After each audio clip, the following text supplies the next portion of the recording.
Welcome back. खबरों की तफसीलात में सबसे पहले आपको बताते चलें कि बानी पीटीआई का आर्मी चीफ को खत पॉलिसियां तब्दील करने और जुडिशल कमीशन बनाने की बात की। फैसल चौधरी कहते हैं कि बानी ने खत बड़ी सियासी जमात और साबिक वजीर आजम के तौर पर लिखा है। दहशतगर्दी के बायस फौजी जवानों की शहादत के हवाले से गुजारिशात समेत खत में 6 निकात पेश किए गए। खत में इलेक्शन, 26वीं आईनी तरमीम, अलकादर ट्रस्ट केस, पीटीआई के खिलाफ कार्रवाइयों और पीका कानून का भी हवाला दिया गया। आपको बताएं कि बानी पीटीआई ने आर्मी चीफ को खत लिखा है। खत में पहला नुक्ता फ्रॉड, इलेक्शन और मनी लॉन्डर्स के खिलाफ किया गया है। 26वीं आर्मी तरमीम और कानूनी हुक्मरानी और अदलिया मुतासिर होने का हवाला भी दिया गया। बानी पीटीआई का आर्मी चीफ को खत पॉलिसियां तब्दील करने और जुडिशल कमीशन बनाने का मुतालबा किया। बानी ने खत बड़ी सियासी जमात और साबिक वजीर आजम के तौर पर लिखा है, यह कहना है फैसल चौधरी का।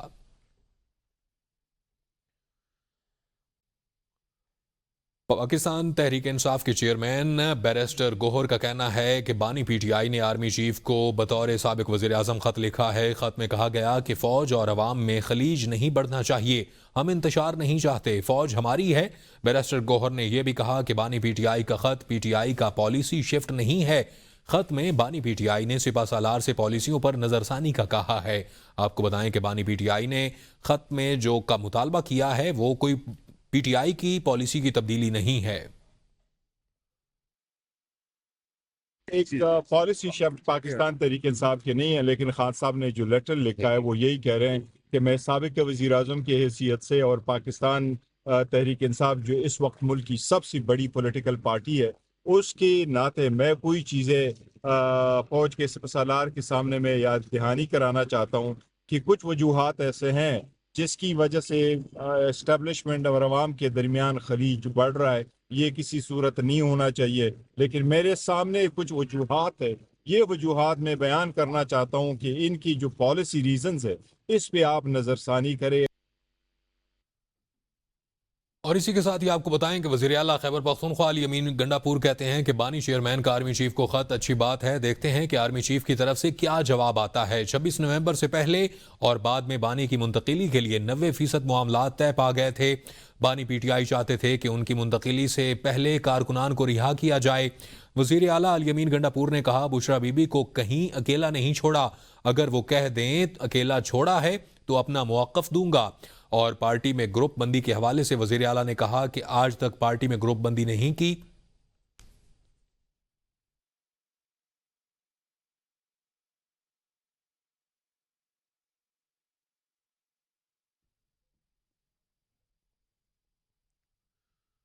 पीटीआई रहनुमा आजम खान स्वाति को अटक जेल से रिहा कर दिया गया है। अदालती रूबकार वसूल होने पर आजम खान स्वाति को डिस्ट्रिक्ट जेल अटक से रिहा किया गया। आजम स्वाति की लाहौर हाई कोर्ट की रावलपिंडी बेंच ने जमानत मंजूर की थी। आजम स्वाति संगजानी जलसे के मौका पर थाना टैक्सला में दर्ज मुकदमे में जेर हिरासत थे।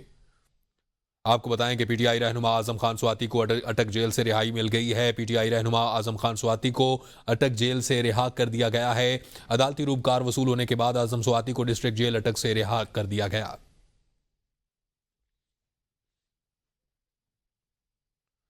Human rights commission of Pakistan ने पीटीआई एहतजाज की शफाफ तहकीकात का मुतालबा कर दिया। Human rights commission of Pakistan ने कहा कि फैक्ट फाइंडिंग रिपोर्ट में यह नतीजा अखज़ किया गया है कि वफाकी हुकूमत के दावों के बरक्स 26 नवंबर को इस्लामाबाद में पीटीआई एहतजाज में मुबैना तौर पर जानी नुकसान हुआ था। Human rights commission of Pakistan ने कहा कि मुजाहिरीन के साथ साथ सिक्योरिटी अहलकारों की हलाकतों की इतलात भी मौसूल हुई हैं। एक आला सतही फैक्ट फाइंडिंग मिशन ने रियासती नुमाइंदों, पीटीआई की क़यादत, मौका पर मौजूद रिपोर्टर्स और एहतजाज के दौरान मुबैना तौर पर हलाक होने वाले 7 अफराद के अहल खाना की जुबानी शहादतें कलम बंद की हैं। कमीशन को इन इल्जामात पर शदीद तशवीश है कि हस्पताल इंतजामिया और पुलिस ने मुतासरीन की लाशों को उस वक्त तक अपनी तहवील में रखा। हस्पताल इंतजामिया ने फैक्ट फाइंडिंग टीम से बात करने से इनकार किया है। सहाफ़ियों और मुबैना मुतासरीन के अहल खाना के बयानात से जाहिर होता है ये हस्पताल मालूमात को छुपा रहे हैं। Human rights commission of Pakistan ने मुतालबा किया है कि पीटीआई के नवंबर के एहतजाज की आज़ादाना तहकीकात की जाएं। दीगर सूबों से इस्लामाबाद हाई कोर्ट ट्रांसफर होने वाले 3 जजेस ने अपनी जिम्मेदारियां संभाल ली हैं। सीनियरिटी लिस्ट तब्दील, justice Sarfaraz Dogar chief justice Aamir Farooq के बाद सीनियर तरीन जज बन गए। वकला का एहतजाज, अदालतों का बाइकॉट, सुप्रीम कोर्ट बार ने जजेस तबादले की हिमायत कर दी। वकला एहतजाज के बावजूद इस्लामाबाद हाई कोर्ट ट्रांसफर होने वाले जजेस ने जिम्मेदारियां संभाली। जस्टिस सरफराज डोगर ने 3 केसेस की समाअत की, जिसमें लॉ अफसरान और सरकारी वकला के अलावा कोई वकील पेश नहीं हुआ। जजेस तबादले के बाद इस्लामाबाद हाई कोर्ट में सीनियरिटी लिस्ट तब्दील। Justice Sarfaraz Dogar chief justice Aamir Farooq के बाद सीनियर तरीन जज बन गए। Justice Mohsin Akhtar seniority list में दूसरे, जस्टिस मियां गुल हसन औरंगजेब तीसरे और जस्टिस तारिक महमूद जहांगीरी चौथे नंबर पर चले गए। इस्लामाबाद हाई कोर्ट की इंतजामी कमेटी भी तब्दील। Chief justice Aamir Farooq chairman, justice Sarfaraz Dogar और जस्टिस खादिम हुसैन सोमरो कमेटी के रुकन होंगे। इस्लामाबाद में होने वाले कन्वेंशन के दौरान वकला ने मुतालबा किया दूसरे सूबों से लाए गए जजेस को वापस भेजा जाए। आईनी तरामीम पर फैसले के लिए 16 जजेस पर मुश्तमिल फुल कोर्ट बनाया जाए। पीका एक्ट वापस लिया जाए। कराची बार का भी जजेस का तबादले का फैसला वापस लेने का मुतालबा। कहा फैसला वापस ना लिया गया तो सड़कों पर एहतजाज करेंगे। सुप्रीम कोर्ट बार ने जजेस तबादले की हिमायत करते हुए कहा, आइन का आर्टिकल 200 सदर ममलिकत को जजेस ट्रांसफर की इजाजत देता है। जजेस की ट्रांसफर नई तकर्री नहीं होती। चीफ जस्टिस याहिया अफरीदी ने दूसरे सूबों से इस्लामाबाद हाई कोर्ट के लिए जजेस के तबादलों को खुशाइन करार दे दिया। कहा, मुस्तकबिल में भी इस सिलसिले को चलना चाहिए। इस्लामाबाद हाई कोर्ट खास नहीं पूरे पाकिस्तान की है। जजेस की तयनाती और ट्रांसफर दोनों अलग अलग मामले हैं, इसको मिक्स ना किया जाए। मजीद जानते हैं इस रिपोर्ट में। इस्लामाबाद हाई कोर्ट में दूसरे सूबों से जजेस का तबादला, 5 जजेस का खत काम आया न बार एसोसिएशन की हड़ताल की call. Chief justice Yahya Afridi ने भी जजेस के तबादले को दुरुस्त और आईनी करार दे दिया। सुप्रीम कोर्ट प्रेस एसोसिएशन की तकरीबी अलबरदारी से खिताब में चीफ जस्टिस ने कहा कि इस्लामाबाद हाई कोर्ट में आए जजेस की हौसला अफजाई होनी चाहिए। तबादले आइन के तहत हुए, विफाक पूरे मुल्क का है। एक बलोची और सिंधी बोलने वाले जजेस आए, मजीद जजेस भी दीगर सूबों से आने चाहिए। चीफ जस्टिस याहिया अफरीदी ने कहा, सुप्रीम कोर्ट में जेर इल्तिवा केसेस का बैकलॉग खत्म करने के लिए मजीद जजेस की जरूरत है। सारा लोड 3-4 जजेस पर पड़ता है, जो मेरा दायरा इख्तियार है बिला खौफ खतर इस्तेमाल करूंगा। के बानी पीटीआई और बुशरा बीबी को 190 मिलियन पाउंड नैब रेफरेंस में सजा सुनाने वाले जज को अहम ओहदा मिल गया है। एहतसाब अदालत के जज नासिर जावेद राना को डिस्ट्रिक्ट एंड सेशन जज वेस्ट तैनात कर दिया गया है। चीफ जस्टिस आमिर फारूक की मंजूरी के बाद रजिस्ट्रार इस्लामाबाद हाई कोर्ट ने नोटिफिकेशन जारी कर दिया। इससे कबल justice Azam Khan district and session जज तैनात थे। जस्टिस आजम खान के हाई कोर्ट तैनाती के बाद एडिशनल सेशन जज ज़ीबा चौधरी के पास सेशन जज का आर्जी ओहदा था। बानी पीटीआई की हमशीरा अलीमा खान कहती हैं कि अदलिया में ऐसे जजेस लाए जा रहे हैं जो बानी पीटीआई को जेल में रखें।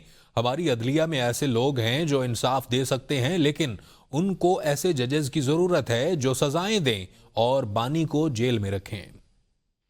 इमरान खान को जेल से नहीं निकलने देना एक, दूसरा इमरान खान की पार्टी को ख़त्म करना। ये 3 साल से जो ये पूरी जिद्दोजहद मुहिम साजिशें जो हर किस्म की जिसको कहते हैं इंट्रीग चल रही थी, वो सिर्फ एक ही मकसद था और वो ये था कि इमरान खान को पहले जेल में पहुंचाना कैसे है, फिर उसके ऊपर फिर पीटीआई को ख़त्म कैसे करना है। ये तो 3 साल पहले शुरू हो गया था। पाकिस्तानी सफ़ीर फैसल नियाज तिरमिज़ी की मुत्तहिदा अरब इमारात की वजारत दाखिला के डायरेक्टर जनरल से मुलाकात, बाहमी ताउन से मुताल्लिक़ उमूर पर तबादला ख्याल किया गया। सफ़ीर फैसल नियाज तिरमिज़ी ने अबूधाबी में मुत्तहिदा अरब इमारात की वजारत दाखिला के director general brigadier Saeed Abdullah अल सवेदी से मुलाकात की। मुलाकात में दोनों बरादर ममालिक के दरमियान बाहमी ताउन से मुताल्लिक़ उमूर पर तबादला ख्याल किया गया। दोनों इतराफ़ ने जराइम से निपटने के लिए दोनों ममालिक के कानून नाफिज करने वाले इदारों के दरमियान ताउन और मालूमात के तबादले की ख्वाहिश का इहादा किया। खबरें मजीद भी हैं, लेकिन एक ब्रेक के बाद हमारे साथ रहिए।